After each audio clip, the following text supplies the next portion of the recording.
Welcome to NCN news. నేను సంధ్య. బులెటిన్లో ముందుగా హెడ్లైన్స్ చూద్దాం. సీఎం నిధులతో ఆర్థికంగా చేయూత. తణుకు ఎమ్మెల్యే అరిమిల్లి రాధాకృష్ణ. సొంత ఖర్చుతో వైద్యం చేయించుకుని ఆర్థికంగా ఇబ్బందులు పడకూడదనే ఉద్దేశంతో ముఖ్యమంత్రి చంద్రబాబు నాయుడు ముఖ్యమంత్రి సహాయ నిధి నుండి నిధులను విడుదల చేస్తున్నారని తణుకు ఎమ్మెల్యే అరిమిల్లి రాధాకృష్ణ అన్నారు.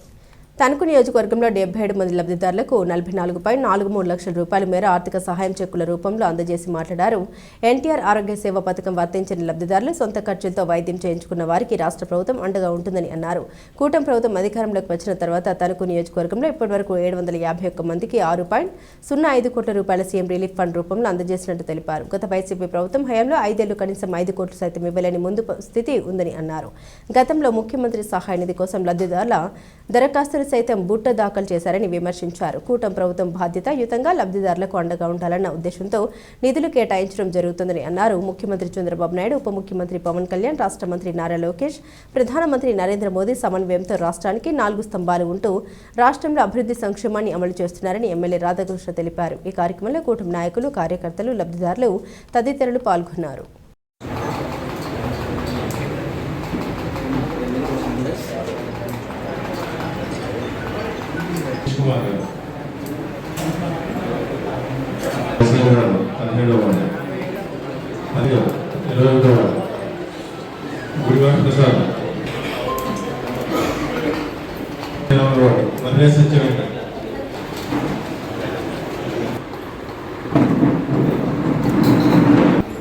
ఎవరైతే సొంత ఖర్చులతో వైద్యం చేయించుకుంటారో అటువంటి వారి కోసం ఆర్థిక సహకారాన్ని అందించేటటువంటి కార్యక్రమం ముఖ్యమంత్రి సహాయ నిధి. గౌరవ ముఖ్యమంత్రి నారా చంద్రబాబు నాయుడు గారు కూటమి ప్రభుత్వం ఏర్పడిన తర్వాత పెద్ద మనసుతో గతంలో ఏదైతే చెప్పారో ప్రతి ఇంటికి కూడా ఒక పెద్ద కొడుకుగా ఉంటానని దాన్ని ఆచరణలో పెట్టి వారెవరూ కూడా సొంత ఖర్చులతో వైద్య సదుపాయాలు చేయించుకుని వైద్యం పొంది ఆర్థిక ఇబ్బందులు పడకూడదు అనే ఒక కారణంతో ముఖ్యమంత్రి సహాయ నిధి నుంచి పెద్ద ఎత్తున నిధులను కేటాయించడం జరుగుతుంది. అందులో భాగంగా ఈరోజు 77 మంది లబ్ధిదారులకి దాదాపు 44,43,900 రూపాయలు సీఎం రిలీఫ్ ఫండ్స్ చెక్ ద్వారా అందించడం జరుగుతుంది. ఈరోజు మన నియోజకవర్గంలో ఈ ప్రభుత్వం ఏర్పడి 18 నెలలు అవుతుంది. 18 నెలల్లోనూ కూడా దాదాపు 751 మందికి 6,05,09,012 రూపాయలు సీఎం రిలీఫ్ ద్వారా చెక్కుల ద్వారా అందించడం జరిగింది. ఈరోజు ప్రజలందరినీ కూడా కోరేది ఒకటే, కూటమి ప్రభుత్వంలో ఒక సుపరిపాలన సంక్షేమం అందించాలనే ఉద్దేశంతో ముఖ్యమంత్రి సహాయ నిధి నుంచి పెద్ద ఎత్తున నిధులను కేటాయించడం జరుగుతుంది. అంటే ఈ ప్రభుత్వం ఒక బాధ్యతాయుతంగా ప్రతి కుటుంబానికి అండగా ఉండాలనే ఉద్దేశంతో ఈరోజు ముఖ్యమంత్రి సహాయ నిధి నుంచి పెద్ద ఎత్తున నిధులు కేటాయించడం జరుగుతుంది. ఈరోజు మన నియోజకవర్గంలో కూడా 751 మందికి ఇప్పటి వరకు చేసాం.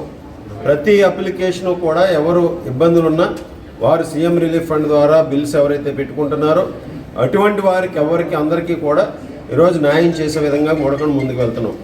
ఈరోజు ఎవరైతే లబ్ధిదారులు ఉన్నారో ఆ లబ్ధిదారులు ఎవరు కూడా ఎక్కడా కూడా 1 రూపాయి కూడా ఖర్చు పెట్టకుండా, ఎవరు దళారు బారిన పడకుండా వాళ్ళు మన ఆఫీసులో ఈరోజు బిల్స్ ఇస్తే వారికి చెక్కుల ద్వారా అందించే విధంగా కూడా ఈరోజు అన్ని విధాలుగాను కూడా చర్యలు తీసుకుంటున్నాం. ఆ విధంగా ఈరోజు బాధితులందరికీ ఎవరైతే వైద్య సహాయం చేయించుకుంటున్నారో వారి ఖర్చులతో వారందరికీ కూడా న్యాయం చేసే విధంగా, వారికి ఆర్థిక ఇబ్బందులను తగ్గించే విధంగా కూడా ఈరోజు ముందుకు వెళ్తున్నామని సందర్భంగా తెలియజేసుకుంటూ భవిష్యత్తులో కూడా ఈరోజు ముఖ్యమంత్రి చంద్రబాబు నాయుడు గారు, ఉప ముఖ్యమంత్రి వారు పవన్ కళ్యాణ్ గారు, లోకేష్ గారు, ప్రధానమంత్రి నరేంద్ర మోడీ గారు ఈరోజు ఒక మంచి ప్రభుత్వం వారి 4 పిల్లర్లుగా ఈరోజు ప్రభుత్వాన్ని నడిపిస్తూ ఒక సుపరిపాలన అందిస్తున్నారు. ఈరోజు రాబోయే రోజుల్లో ప్రతి కుటుంబానికి కూడా 25 లక్షల రూపాయలు బీమాను కూడా కల్పించే విధంగా ప్రైవేట్ హాస్పిటల్లో కానీ ఎక్కడైతే వైద్య సదుపాయాలు అవసరం ఉంటాయో అక్కడ వాళ్ళు వైద్యం చేయించుకునే విధంగా కూడా ప్రభుత్వం అన్ని చర్యలు తీసుకుని ఈరోజు ఆ బీమాను కూడా అమలు చేసే విధంగా కూడా ముందుకు వెళ్తుందని ఈ సందర్భంగా తెలియజేసుకుంటూ వైద్య రంగానికి పెద్ద ఎత్తున నిధులు కేటాయిస్తూ బడ్జెట్లో కూడా ఈరోజు ప్రతి కార్యక్రమాన్ని కూడా ముందుకు తీసుకెళ్తున్నామని సందర్భంగా తెలియజేసుకుంటాం.